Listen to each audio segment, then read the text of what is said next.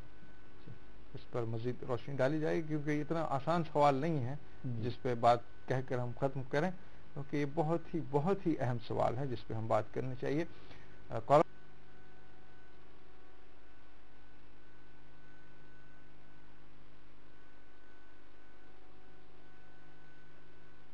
جی داؤد بھائی بتائیں، سوال بتائیں.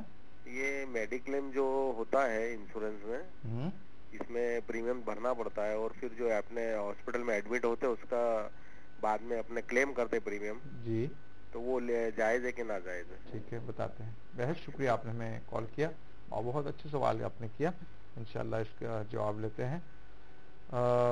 سوال تھا ماں کا ادب اور احترام. آج کل کی نسل اس چیز سے ذرا دور ہوتی جا رہی ہے، چڑچڑاپن مزاج میں، اور ماں کا ادب احترام نہیں. پیار کے تو بڑے دعوے اور محبت کے بڑے دعوے، لیکن ماں کی خدمت سے جی چراتے ہیں، یا ایسا موقع ہاتھ میں آتا بھی ہے تب بھی اس کو چھوڑ دیتے ہیں. عام طور پر یہ آج کل کے بچوں میں دیکھنے کو ملتا ہے. ان کو کیا نصیحت ہوگی، کیسے ان کو ماں کے ادب کی طرف راغب کیا جا سکتا ہے، اور مائیں یا ان کے باپ کیا رول ادا کر سکتے ہیں ماں کے احترام کے لیے؟ جی، ماں کا احترام کرنا بچوں کی ذمہ داری ہے، اور اس سلسلے میں نبی اکرم صلی اللہ علیہ وسلم سے ہم کو یہ روایت ملتی ہے کہ ایک صحابی حاضر ہوئے، انہوں نے عرض کیا، یا رسول اللہ صلی اللہ علیہ وسلم میں جہاد میں شرکت کرنا چاہتا ہوں. تو حضور پاک صلی اللہ علیہ وسلم نے پوچھا کیا تمہاری ماں ہے؟ تو انہوں نے کہا ہاں. تو حضور پاک صلی اللہ علیہ وسلم نے انہیں حکم فرمایا کہ تم اپنی ماں کی خدمت کرو اور اسی میں تم کو جہاد کا اجر و ثواب مل جائے گا. تو اس سے معلوم ہوتا ہے کہ جہاد جیسا جان توڑ جو کام ہے، جان توڑ عمل ہے جس میں جان کی بازی لگانی پڑتی ہے، ایسے عمل کا اجر و ثواب بھی ماں کی خدمت کی وجہ سے مل جاتا ہے. اور مشہور حدیث پاک ہے، الجنت تحت اقدام الامہات، جنت ماں کے قدموں کے نیچے ہے. تو جنت ماں کے قدموں کے نیچے ہے جو نبی اکرم صلی اللہ علیہ وسلم نے بیان فرمایا ہے. اس کا مطلب یہ تو نہیں ہے کہ ماں کے قدموں کے نیچے جنت حقیقت میں موجود ہو. قدموں کا ذکر فرما کر حضور پاک صلی اللہ علیہ وسلم نے یہ بتلایا کہ ماں کی خدمت کرنے سے جنت ملتی ہے، ماں کی اطاعت اور فرما برداری کرنے سے جنت ملتی ہے، ماں کا احترام کرنے سے جنت ملتی ہے، اور ماں کا ادب بجا لانے کی وجہ سے جنت ملتی ہے. ماں اور باپ کی عظمت میں اللہ تبارک و تعالیٰ نے ارشاد فرمایا، وَلَا تَقُلْ لَهُمَا اُفٍّ وَلَا تَنْهَرْهُمَا، تم ماں باپ کے ساتھ حسن سلوک کرو اور ان کے ساتھ کسی قسم کی سخت سست بات مت کہو، یہاں تک کہ وہ اگر کچھ کہتے ہیں، وہ کچھ زیادتی کرتے ہیں، تب بھی اسے خاموشی کے ساتھ سر جھکا کر سن لو. اور اگر والدین کے رد عمل میں والدین کچھ کہتے ہیں، غصہ ہوتے ہیں، ڈانٹ ڈپٹ کرتے ہیں، تو اس کے رد عمل میں اگر کوئی اف بھی کہتا ہے تو اللہ تعالیٰ فرماتا ہے یہ اف بھی مت کہو. یعنی تکلیف کو محسوس کرتے ہوئے، ماں کی طرف سے کوئی تکلیف ہو رہی ہے تو اس تکلیف کو محسوس کرتے ہوئے اف بھی کہنا اللہ تبارک و تعالیٰ کو ناگوار گزرتا ہے، اور اللہ تعالیٰ نے اس سے پہلے ہی منع فرما دیا. ارشاد فرمایا، وَلَا تَقُلْ لَهُمَا اُفٍّ وَلَا تَنْهَرْهُمَا، ماں اور باپ کو اف مت کہو. اس لیے کہ ماں جو تکلیف، ماں کی طرف سے بچے کو جو تکلیف ہو رہی ہے وہ بہت کم ہے اس تکلیف کی بنسبت جو تکلیف کو برداشت کر کے ماں بچے کو پیدا کرتی ہے. تو اس تکلیف کی بنسبت اور اس تکلیف کی بالمقابل یہ تکلیف کچھ بھی نہیں ہے، پرسنٹیج بھی اس کا کچھ نہیں بن سکتا، اس کی نسبت بھی اس میں نہیں ہو سکتی. اس وجہ سے اللہ تعالیٰ نے پہلے ہی فرما دیا کہ تم ماں اور باپ کو اف مت کہو، ولا تنہرہما، اور ان کو مت جھڑکو. اور مفسرین نے اف کے بارے میں بتلایا ہے کہ اف کا مطلب یہ نہیں ہے کہ صرف کلمہ اف کہنا نہیں ہے، بلکہ ہر وہ عمل اور ہر وہ حرکت جس کی وجہ سے بچے کرتے ہیں تو والدین کو تکلیف پہنچتی ہے، تو وہ سارے اعمال اور سارے حرکات و سکنات بچوں کے لیے ماں باپ سے متعلق ناجائز اور حرام ہوں گے. بہت شکریہ صاحب، انشاءاللہ اس پر اور بات کریں گے. ناظرین، وقت ہو چلا ہے مختصر سے وقفے کا، آئیے چلیں وقفے کی جانب، اس امید کے ساتھ انشاءاللہ ہم لوٹ آئیں گے. طيبة يا طيبة يا دعوة الأيام اشتقنا لك والحوادث